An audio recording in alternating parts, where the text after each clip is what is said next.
যাকাতের এক নম্বর ফজিলত হলো যাকাত যে দিবে আল্লাহ তার সম্পত্তির মাঝে বরকত দান করবেন। আর একটা দলিল সূরা নূরের 56 নম্বর আয়াতে আল্লাহ বলেন, وأقيموا الصلاة وآتوا الزكاة وأطيعوا الرسول لعلكم ترحمون। আল্লাহ বলেন ওয়াকিমুস সালাতা ওয়া আতুজ যাকাহ, নামাজ আদায় করো এবং যাকাত আদায় করো, যাকাত দাও। ওয়া আতিউর রাসূল, এবং নবীদের অনুসরণ করো, নবীর অনুসরণ করো। লাআল্লাকুম তুরহামুন, যাতে করে তোমার উপর রহমত বর্ষণ করা যায়, তোমার উপর রহমত বর্ষণ করা হবে। নামাজ আদায় করো, যাকাত দাও, নবীর অনুসরণ করো, তাহলে তোমার উপর রহমত বর্ষণ করা হবে। যাকাতের এক নম্বর ফজিলত হলো যাকাত যে দিবে আল্লাহ তার উপর সন্তুষ্ট হয়ে যান, তার উপর অগণিত রহমত বর্ষণ করে। যাকাতের দুই নম্বর ফজিলত হলো যাকাত যখন বান্দা দিবে যাকাতের সওয়াব আল্লাহ তাআলা কয়েক গুণ বাড়ায়া দেন, কয়েক গুণ বাড়ায়া দেন। এমনিতে নরমালি সাধারণ আপনি দান করলে যে সওয়াব, যাকাতের আলাদা ফরজ বিধান আদায় তো একটা আছেই, সাথে সাথে আল্লাহ তাআলা সওয়াবকেও কয়েক গুণ বাড়ায়া দেন। সূরা রুমের 39 নম্বর আয়াতে আল্লাহ বলেন, ওয়ামা আতাইতুম মিন যাকাতিন তুরিদুনা ওয়াজহাল্লাহ। আল্লাহ বলেন ওয়ামা আতাইতুম মিন যাকাতিন তুরিদুনা ওয়াজহাল্লাহি ফাউলাইকা হুমুল মুদঈফুন।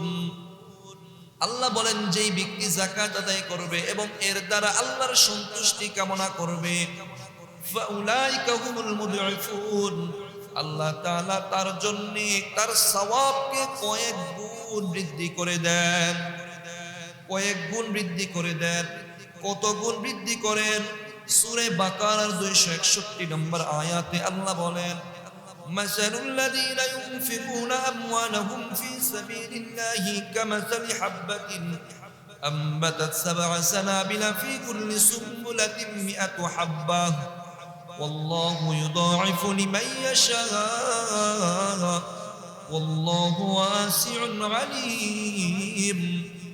আল্লাহ বলেন মাসালুল্লাযীনা ইউনফিকুনা আমওয়ালাহুম ফী সাবীলিল্লাহ, যারা আল্লাহর রাস্তায় খরচ করে, দান করে, তাদের দৃষ্টান্ত হলো কামাসালি হাববাতিন, এমন একটা দানার ন্যায়, আম্বাতাত সাবআ সানাবিল, যেই দানাটা থেকে একটি গাছ হয়েছে, চারা হয়েছে, ফি কুল্লি সুম্বুলাতিন মিআতু হাব্বাহ, ওই গাছটার ভিতরে একটা শীষ আছে, শীষটার ভিতরে আরো অসংখ্য দানা আছে।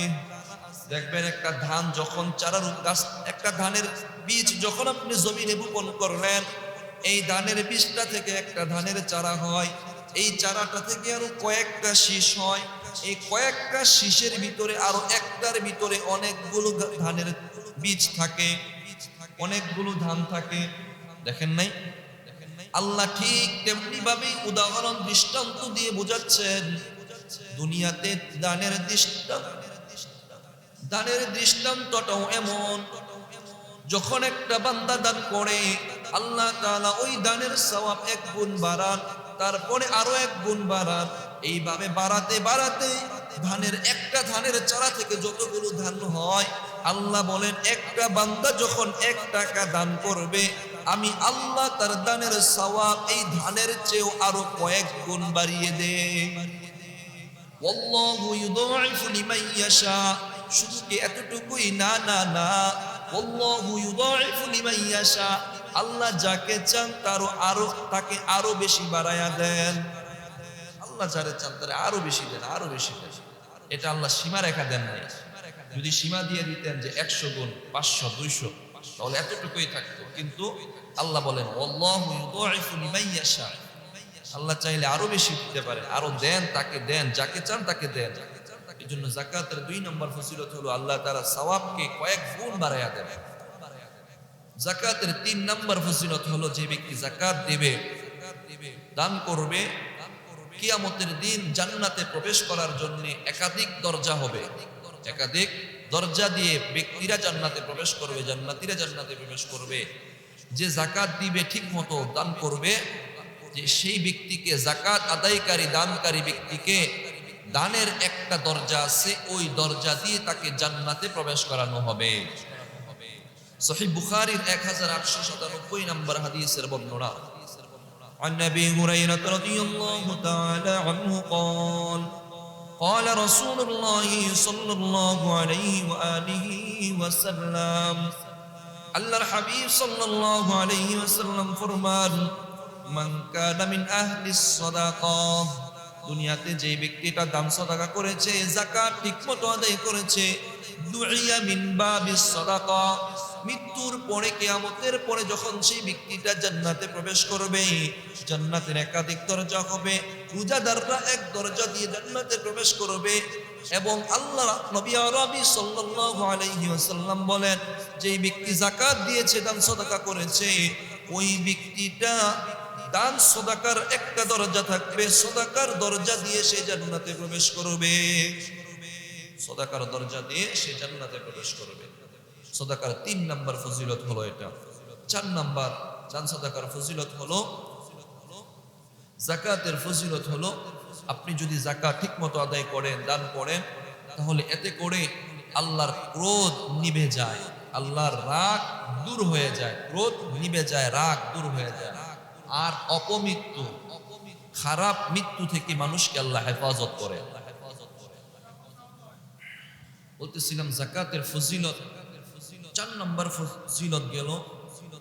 4 নম্বর ফজিলত হলো যাকাতের মাধ্যমে আল্লাহর ক্রোধ নিবারণ হয়, আল্লাহর ক্রোধ দূর হয় এবং মানুষকে আল্লাহ তাআলা অপমৃত্যু, খারাপ মৃত্যু থেকে হেফাজত করে। দুর্ঘটনায় মৃত্যু হয়, আগুনে পড়ে, এই সমস্ত মৃত্যু থেকে আল্লাহ হেফাজত করেন। সুনানে তিরমিজির 664 নম্বর হাদিসের বর্ণনা।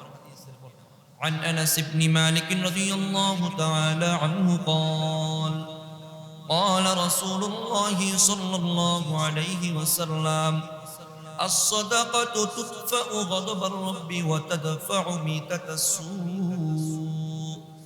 আল্লাহর নবীর সাহাবী হযরত আনাস ইবনে মালিক রাদিয়াল্লাহু তাআলা আনহুর বর্ণনা, তিনি বলেন, আল্লাহর হাবিব জনাবে মুহাম্মদুর রাসূলুল্লাহ সাল্লাল্লাহু আলাইহি ওয়াসাল্লাম ফরমান, আস-সাদাকাতু তুতফাউ গদবার রাব্বি, দান সাদাকার মাধ্যমে, দান সাদাকার মাধ্যমে আল্লাহর ক্রোধ নিবারণ হয়, ওয়া তাদফাউ মিতাতাস সু, এবং অপমৃত্যু থেকে আল্লাহ হেফাজত করেন।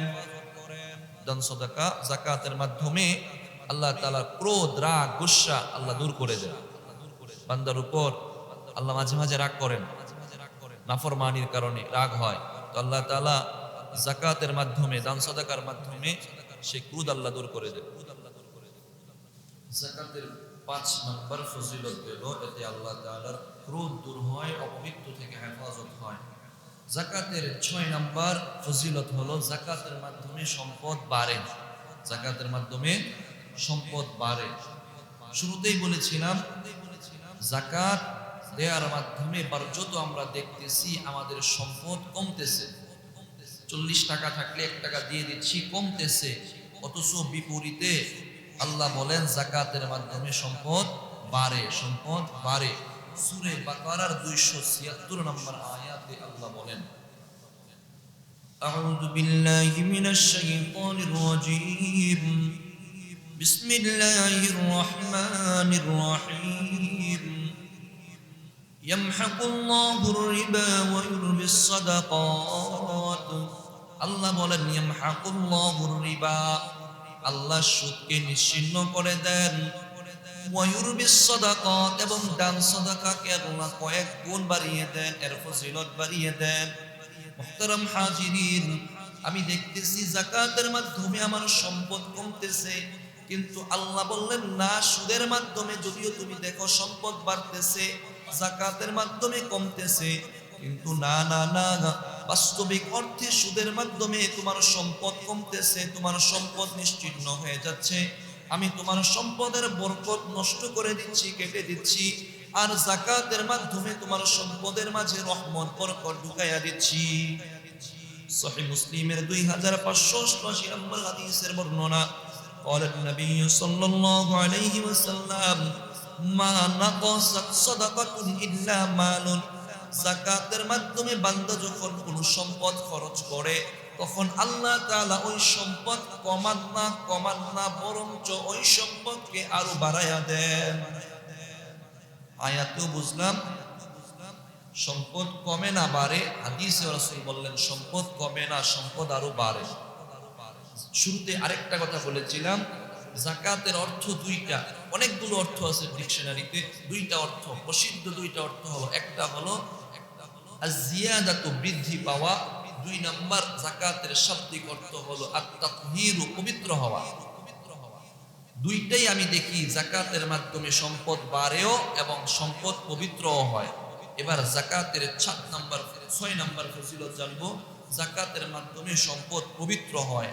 আল্লাহ তাআলা সূরা তাওবার 103 নাম্বার আয়াতে বলেন, বিসমিল্লাহির রহমানির রহিম, খুয মিন আমওয়ালিহিম সাদাকাতান তুতাহহিরুহুম ওয়া তুযাক্কিহিম বিহা ওয়া সাল্লি আলাইহিম ইন্না সালাতাকা সাকানুন লাহুম। আল্লাহ বলেন, নবী গো, খুয মিন আমওয়ালিহিম সাদাকা, আপনি মানুষের সম্পদ থেকে সাদাকা গ্রহণ করেন, সাদাকা নেন, যাকাত আদায় করেন। সাদাকাতান তুতাহহিরুহুম, এই সাদাকা গ্রহণ করার মাধ্যমে, যাকাত গ্রহণ করার মাধ্যমে আমি আল্লাহ তাদের সম্পদকে পবিত্র করব, ওয়া তুযাক্কিহিম, এবং তাদেরকে পবিত্র করব, ইন্না সালাত, এবং ওয়াসাল্লি আলাইহিম, তাদের জন্য দোয়া করেন, ইন্না সালাতাকা সাকানুন লাহুম, নিশ্চয় আপনার দোয়া তাদের জন্য রহমতের কারণ, শান্তির কারণ হবে।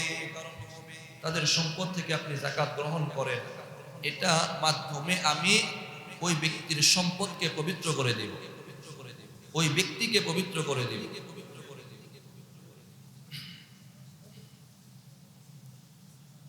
6 নাম্বার ফজিলত জানলাম, যাকাতের মাধ্যমে সম্পদ পবিত্র হল। 7 নাম্বার, এই যাকাত ব্যবস্থাটা এমন একটি ব্যবস্থা, যাকাতের মাধ্যমে ধনী গরিবের বৈষম্য দূর হয়, যাকাতের মাধ্যমে দারিদ্রতা বিমোচন হয়, যাকাতের মাধ্যমে পারস্পরিক ভ্রাতৃত্ববোধ সৃষ্টি হয়, যাকাতের মাধ্যমে মানবিক একটা সমাজ গড়ে ওঠে। আপনি যখন যাকাত দিবেন, ধনীদের সম্পদ গরিবদের কাছে যাবে, এতে করে একটা ভারসাম্যপূর্ণ বৈষম্যহীন একটা সমাজ গড়ে উঠবে, ভ্রাতৃত্ব বজায় থাকবে।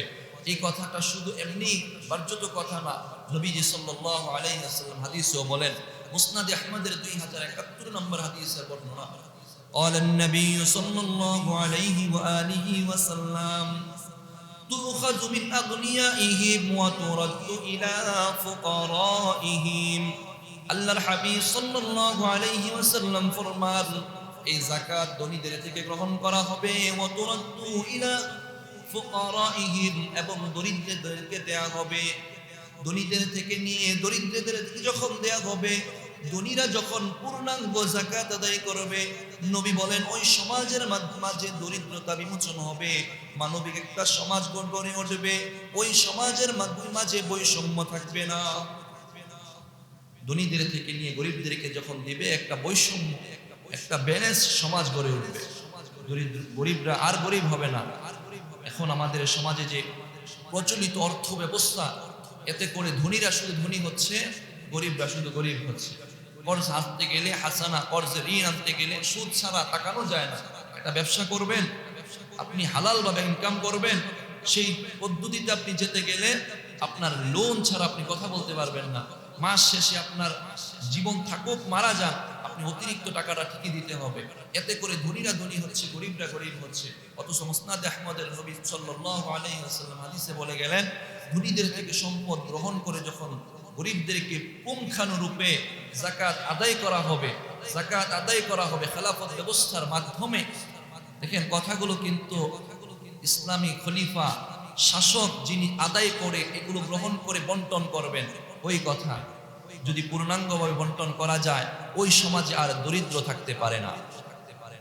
আমাদের সমাজটাও যেন সামনে ভবিষ্যতে এরকম একটা ইসলামী সমাজ, দরিদ্র বিমোচিত সমাজ এবং ব্যালেন্স একটা সমাজ যেন সামনে হয়, যাদের মাধ্যমে, যাদের নেতৃত্বেই হোক না কেন, যাদের নেতৃত্বেই হোক না কেন, এমন একটা সমাজ, ইসলামী সমাজ যেন হতে পারে।